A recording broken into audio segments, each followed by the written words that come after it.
Welcome to the Open to Hope Show. I'm your host, Dr. Gloria Horsley, and I'm here today with my co-host, Dr. Heidi Horsley. Hi, Heidi. Hi, Mom. And who's this person in between us? And with our good friend, Alan Pedersen. Alan is the Executive Director of the Compassionate Friends, and we are so happy to have him co-hosting with us today. Well, I am honored to be here, right between two of my favorite people, doing what we really love to do, and that is sharing really good grief information. And I'm excited about today's show. We have a really good topic, and we're with friends today. Absolutely. I really feel like it's a good Compassionate Friends group. Yeah. And we're going to be talking about grief. Do you ever get over it? Is that what we call it? No, yeah. Do you ever get over it? Right. And the question is the it. What is it? Right. And that's what we're going to talk about today. Because how many times have you had people ask you, do you ever get over it? And they ask you if you are over it. Right. Yeah. Yeah. And why aren't you over it? Exactly. And when are you going to be over it? Right. And what is it is what I'm wondering. You know what I think we're going to learn today in the show, though? I think we're going to learn that it is something different depending on where you are in your journey. Well, that's true. And we've certainly, our guests, if I was thinking of all of our years of walking this journey combined, sitting here today is a lot of years and a lot of service, a lot of giving back and helping those in grief, and so I'm excited to meet our guests. And you're going to close the show and singing, and you've even got a song. I've got a song, Something You Go Through. Something you go through, which is going to be great for the Grief isn't something you get over, it's something you go through. And then we're also going to show a little clip that we've had made that have a lot of voices of people who have been through grief and how they've dealt with it. Right. Just a short 1-minute clip, so that's going to be great. But Heidi, why don't you introduce our fabulous guests today? Okay, and we know all of our guests very well, so this is really fun because it is like a little reunion. It's like a family reunion. So we are going to speak today with Steve and Stacey Parker, and Steve and Stacey know each other well because they are married. So I serve on the board of directors with the Compassionate Friends, the National Board of Directors with Steve. So that's wonderful. So he does a lot of service for the Compassionate Friends. And Stacey is also on a board of directors. She is on the board of directors for the Children's Hospice of America Foundation. And she's also a parent advocate with the American why am I not saying that correctly? American Academy of Pediatrics. There's different sections, so I'm in the hospice and palliative care section as a family advocate. Very good. And then we are going to speak with Radha Stern, and we've had her on our show before. And Radha is the author of a wonderful book, and she has it right here. And it is called Grief Prints, A Practical Guide for Supporting a Grieving Person. And she also works in the prisons and works with the Insight Prison Project and the Rehabilitation Program for inmates and with inmates.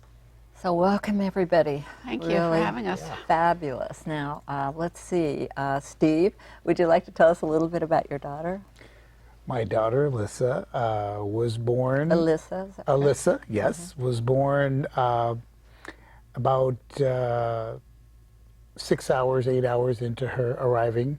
We found that she had a heart defect, and then shortly thereafter a bowel obstruction, and had surgery on day 2, and had a lot of health concerns. About a year later, we found out that it was connected to Alagille syndrome, which is a rare disorder, and at 2 years, 2 months, she passed away in a kind of a routine procedure, but her little heart wasn't strong enough to go on. So now, that was 20 years ago. Oh, I was going to just ask Stacey how long that had been. Is that what got you into the work you're doing?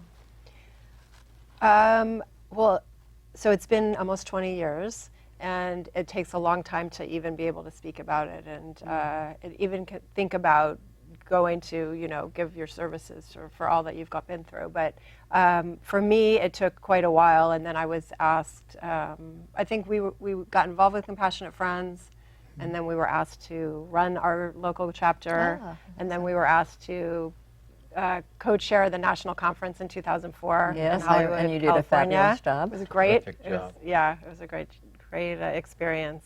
And then from there, it just kind of opened up, and I got asked to be on the board at Cedars and UCLA for pediatric palliative care. They needed a family advocate, and it kind of spiraled into other things. Wow, that's awesome that you're doing that. And Radha, how about you? Talk a little bit about your son. So my son, Christopher Robin, was 21 when he was killed by his school roommate. He was shot 4 times because he put dishes in the wrong cabinet. It's really true. I know it sounds bizarre, but it's true. And this March coming up, he will be gone as long as he was here, so 21 years, which is a very odd sensation, actually. At first, I was very wary of it. Now I'm just like, bring it on. Another reason to celebrate. So Radha, with this prison, you were a real pioneer working with prisoners, and I know, I believe one of the reasons that you worked with them because you wanted to show them the impact that their crimes had on people. Yeah, most of the times inmates don't have an opportunity to see, a surrogate person that they harmed.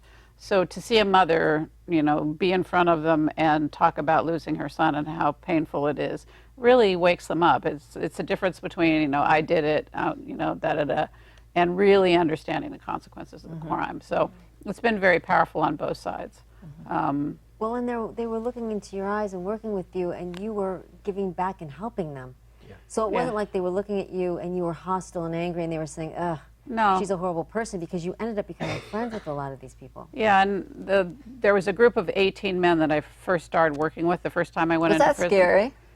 Oh, no, not at all. Not even No. the first time? No, it wasn't. It was never scary. And now I know that if something happened on the yard, they would be protecting me. Wow. But of those 18 men, 15 are free men. Wow. I mean, I don't have, constant relationships with them. I keep in touch with some of them on Facebook. So but- were they all murderers? Or? Yes. Wow. But the recidivism rate for murderers is very, very low. It's the short-termers who are in that 70%. Murderers are less than 1%. Wow. Well, That's amazing. it's interesting to know. So let's get to the topic. When do you get over it? Who would like to- what? let me ask you all the question, and you can fill it whoever wants to. What is it? I think it is what people who have not experienced grief want us to get over it, because I think as we have our own, their pain for us, they want us to be over it so that they can get along. What is it? What would it look like if we were over it? I don't know. I really don't know, but I think in concept it is something that we all want tangible. I think in our world we realize that we don't have control, because I think obviously in our cases and in a lot of cases, maybe most, we didn't have control over it happening. Therefore, getting over it is maybe a control thing that gains comfort, and I think it's more comfort to the other group rather than our group. I think our comfort is going through it and embracing it and taking it to a real new positive level and sharing it. Yeah. Well, and Whatever I think is. you're making a good point, Steve. I think do too. it's not, we don't have a problem with being in our grief and in our pain and in our grief process, but it's other people. And when they say, when are you going to get over it, what it means is, when are you going to return to normal and act like you used to? Right. Yeah. And go on And get over be, the pain. I think Yes. it is the pain. So I can be comfortable around you. That's exactly right. So Yes. Stacey, do you think they want you to be who you were before at the same level? Yes, I do. I think that people get in their comfort zone with, in family situations and friend situations, and grief, and especially the loss of a child, is so extreme that it changes you forever. So I think people want to see the person that they knew before. So they want maybe for us to get over the way we're behaving now? Right. And did people put pressure? It's like the word closure, right? I Yeah. hate that word. Well, I don't Yeah. hate Yeah. anything Yeah. really, but I don't like that word. Right. Because who wants to close the love? Right. I carry Chris around right here with me all the time. And there's a ton of people else in there in the 21 years too. So it's like, who wants to close the love? As our friend Bob Niemeyer always says, a closure is for bank accounts, not love accounts. Yeah, right. Oh, I like that. I'm going to borrow that one. I have a saying I use all the time that people tend to understand grief and loss to the level they have experienced it. And, I think that it changes for us. What it was early on in grief, I did want to get over that unable to even function, to get out of bed. That I did not like. And so get over it, I wanted to get past that. But one thing all of us understand here is, we want to move through it. We want to continue moving through it. And what amazes me about this group is the amount of service that you all give. I mean, combined, all of us here give. And so in moving through grief, how important do you think, Radha, service and giving back helps us get through it, not over it? Well, I certainly feel an obligation. I mean, I was the first person in my circle of friends who had been involved in a murder. So, if somebody knows somebody else, they ask me to help the parents through it. And it's like, there's no question whether I'm going to do it or not. I looked for somebody who had been there before I was to help me. And so if I can, be of service, of course I'm going to do it. But that's how sort of the book was born, to help people. I didn't want to write a story about murder. I wanted a book that helped people get through this. We don't practice for this. There's no roadmap, so you do the best you can. It's Compassionate Friends was a very bright light for me in the beginning. I didn't feel alone, which is, we never walk alone, right? And now I'm on the advisory board for our local chapter, but I don't go to the meetings because I'm in a different place. Right. But do I support the organization? Absolutely. People need to, I'd do whatever. But by the way, let me say something to you personally that I appreciate. If you'd hold your book up again for a second. First of all, it really is a terrific book, but what a lot of people don't know is how generous you are with that book and how many people you give away copies of that book. So how healing has that been for you to write that book and to be able to see it affect people's lives? Well, I sort of look at it as one of my gifts to the world because I think that's how I walk. I just sent to the sheriff's office a case of books today for the people in the fire in Oakland, the Oakland fire, the warehouse fire. Sweet. And, it's like that, for some reason, that fire really triggered me because there was just so many young people. And, if I can, help those families just a tiny bit. And some of the families that I work with, Stacey Redmond, whose son was killed at Pac Bell Park. Yeah. She said I was the first person that she met after he died that gave her hope. And if I can give that to somebody, what a blessing, right? Well, and I'm thinking for all of us, and especially for your situation, when we've had a death, we feel like we've been victimized. Yeah. And you had. I mean, we've been victimized. It's very disempowering. And when you turn the grief is like crushing, but when you turn it outwards to service, it's very empowering. And you feel alive, and you feel like it's the first step towards healing, I think. I'm thinking maybe it's moving it. Yeah. Yeah. I like Well, that. that's wow. Moving it. I like that. Yeah. Okay, she topped us on that one. That was pretty good. Well, you know what I think when people watch a group of us and like Steve and Stacey, you're down the road now. Right. And so some people will say, well, why would you still want to be involved with grieving people, So what do you get from it today? What keeps you doing the wonderful service on the board and keeps you doing the work that you're doing? Why do you still do it today? I mean, obviously, the number one reason is Alyssa's memory. And I think one of the misconceptions of the other side who have not experienced our loss is sometimes they don't want to bring up that. They think that that's a bad thing. And I think one of the things I share the most to those who have not lost a child or had that contact is that we always want to talk about our children. We may tear up, in that moment, but it's an honor to serve and to help people and keep Alyssa's memory alive and and in her honor and her power and her strength that she gave us when she was here. And the other thing I just recently kind of evolved into is for my 2 living children, because they lost a sibling they didn't know. Absolutely. And she's, and it's to teach and empower them to be better people, which, that's a whole nother show we can do on our wonderful children, but what they've learned and the positive that is given. And that's really, and as a guy, guys tend to, we talked about this briefly, is that guys don't, being in a chapter leader, we get, I don't know what the quantity, the percentages are, but it's Probably 60 at least. in our chapter is 11%. even more so in connecting with the other dads, 70. Right. because I ran and hid and tried to bury it. And it wasn't until I did this, and then I could reach out to other You tried to fathers. bury it. It. It again. Do you Which know how was much- my, and that it was Buried my it. feelings, and God forbid I should cry, God forbid I should show emotions. I'm a big, strong man, Yeah. rub some dirt on it or whatever, Suck it up and walk it Yeah. off. Well, Yeah. what I can honestly tell you that what it is for me today is something that I cherish very much. What it is for me today is I could still be at the mall and I could still see a girl with dark hair with a purple streak in the back of it and look at that, and for a moment, I want to cry, or it just takes me back. I don't ever want to lose that connection. So I think if you process grief, do you guys agree?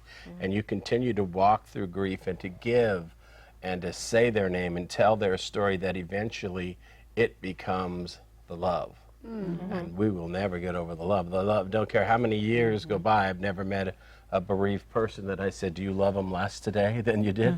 Right. No, we love them just as much, and it now becomes Sometimes power of more, that because for me as a bereaved sibling, I knew I loved my brother a lot, but I didn't realize the depth of my love until he Right. died. And then I went, wow, Yeah. I really love him. And I always did. I just took him, I guess I took it for granted when he was here. So Stacey, I'm thinking about you working with bereaved families and seeing people, and I'm thinking that Stacey is showing them that the it is going to be okay. That you've moved on to the love. I love the idea of it becoming the love, and they're kind of still in it. They're in the anger, depression. Why? Right. When? How long does it take? People asking them all those questions, but they see you. And they know they'll live. You remember that early on where you saw Yes, somebody and where you you could- thought, I might live. Yes, in the beginning when you're barely functioning and you think, I'm never going to get through this. It was good to see the people that were further along, to see that it's not always going to be this painful. That made a huge difference in being able to get through it. Yeah. And just seeing you in the world moving in those hospital settings, are you actually in the hospital with people? Yes, not as much anymore, but yes, Yeah. a little bit. Yeah, moving Yeah. around, and they really see, because I think we're such exemplifiers. That's a whole other point Absolutely. too. If they can see you up moving around, they think that they can get through. I'm not sure people know exactly what it is early on, because there's anger, there's depression, trying to get to the love. I love that. It is being called love. overwhelming at first. Yeah, the It's shock hard to, too. Shock is huge. Yeah. Shock is. I always thought shock was, mostly mental, but it's incredibly physical. It is. That's the big surprising part. Was that surprising for everybody? How the physical parts of Yeah. grief?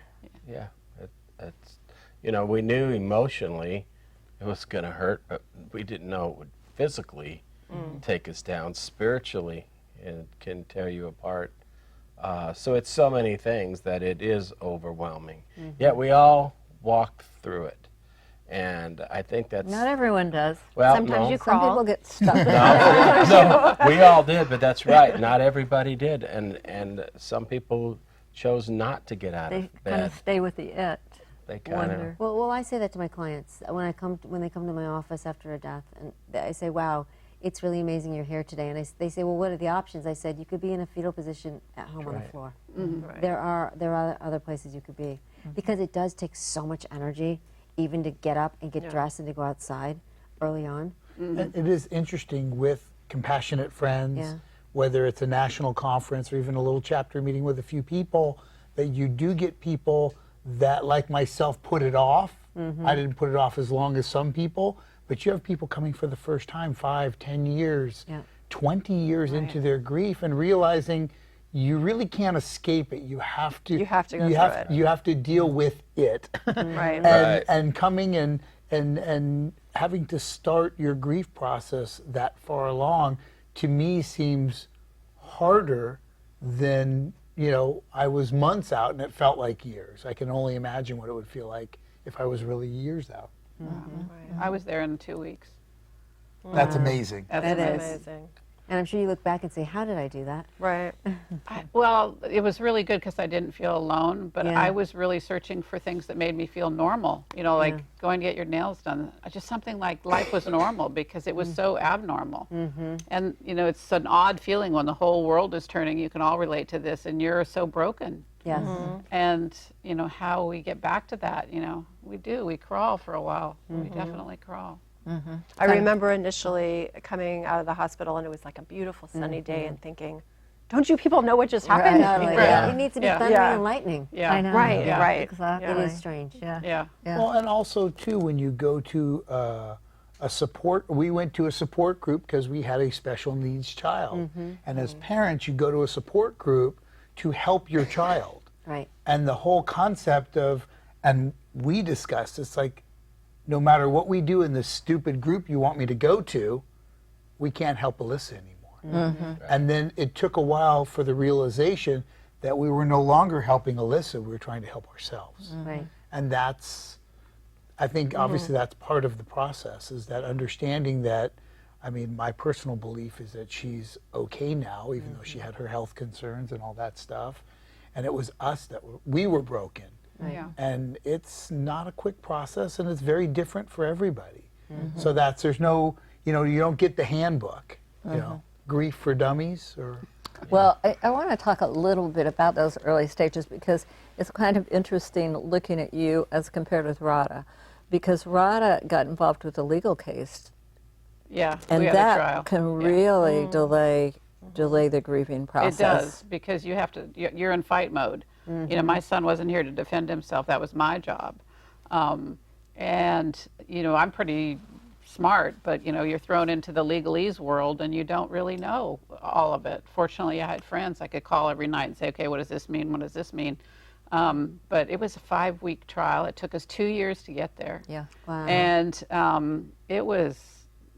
remember vividly because it was during the BART strike. So not only did we have to drive to Oakland every day, he was killed in Alameda County, but it was during the BART strike. So it was like they were pouring on the misery. Wow. And what Yeah. happened to this guy that killed your son? He was sentenced to 19 and a half years to life. That's an indeterminate sentence.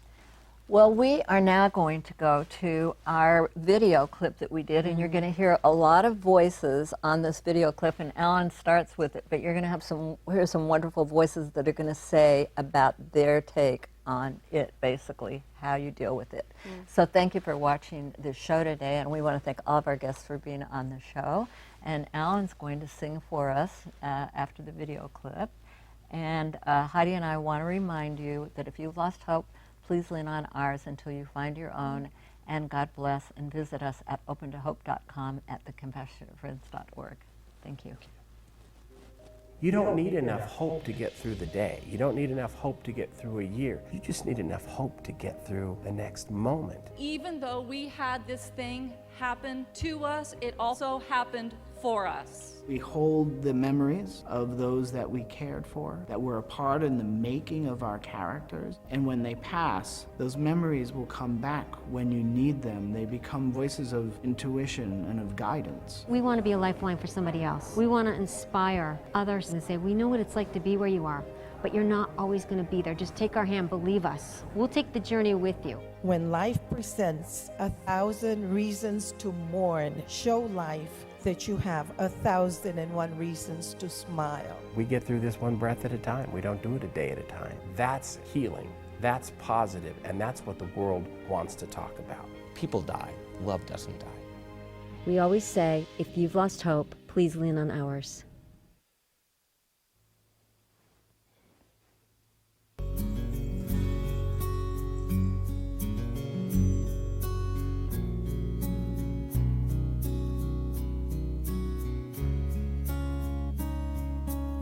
I missed it so.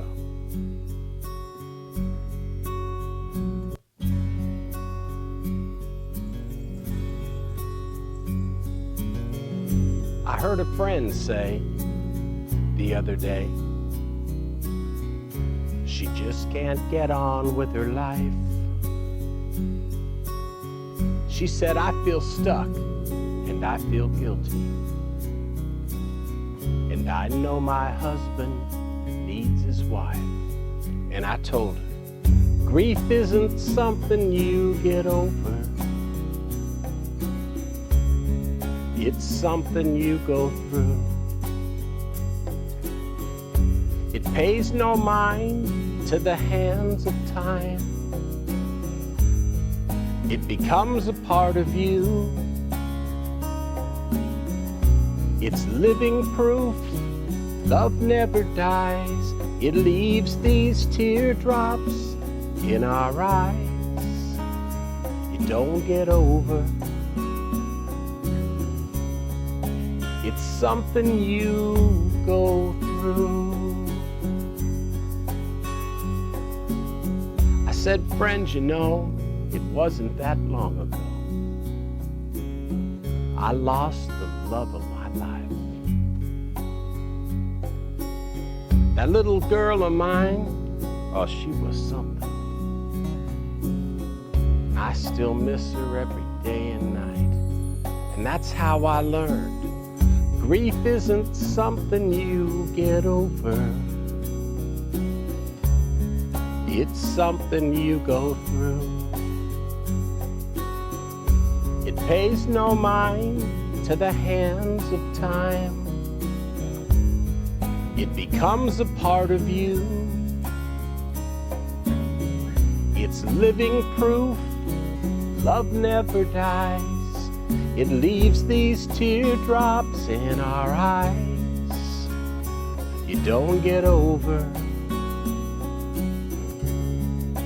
It's something you go through. It's finding a gentle place and moving at your own pace. Trust in the love you feel. Pray in your heart is gonna heal.